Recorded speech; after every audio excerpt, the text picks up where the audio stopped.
বন্ধুরা, তোমরা কেমন আছো? আর যে তোমরা যেখানেই থাকো না কেন ভালো থেকো। তা আজকে আমি তোমাদেরকে একটা গল্প বলে শোনাবো। গল্পটা হচ্ছে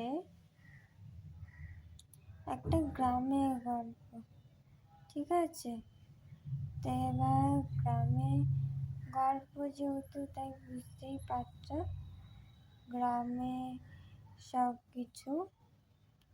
তাই এই গ্রামের নামটা হচ্ছে আনন্দপুর। তো আনন্দপুরে একদিন হঠাৎ করে প্রচণ্ড ঝড় বৃষ্টি হয় এবং সেই ক্ষেত্রে অনেক মানুষজন মারা যায়। তা সেই সূত্রে আর কি মানুষজন যেহেতু মারা গেছে, এবার কি করা যায়? গ্রামের মানুষজনরা ভাবতে লাগলো যে এবার কি করা যায়।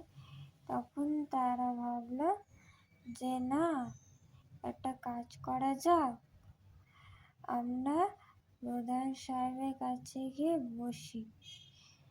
আমরা ওখানে গিয়ে বলি যে প্রধান সাহেব, আমাদের এই অসুবিধে, তা আমরা কি কোনো সমাধান করতে পারি না?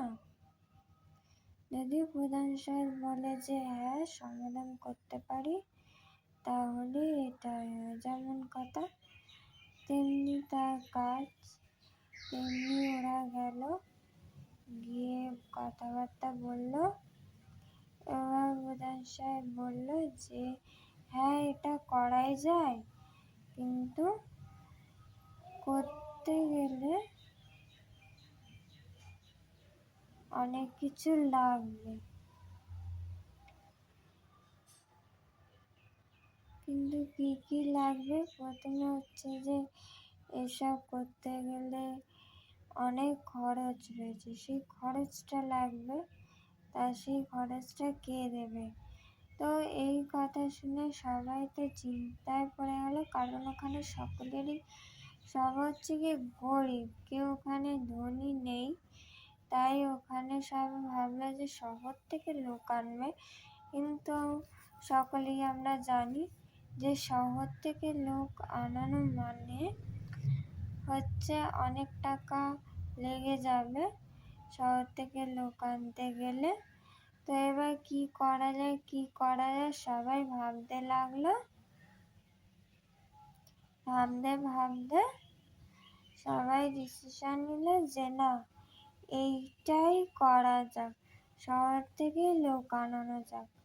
কিন্তু কিভাবে লোক আনবে? বললো যে গ্রামে একজন লোক আগে শহরে যাবে, তারপর সেখান থেকে লোক নিয়ে আসবে। যেমনি ভাবা তেমনি কাজ, আগেই বলেছি। তা শহর থেকে আর কি গ্রামের থেকে একটা ছেলেকে শহরে পাঠালো এবং শহর থেকে ও আরেকটা ছেলেকে নিয়ে এসে ওই কাজটা করালো।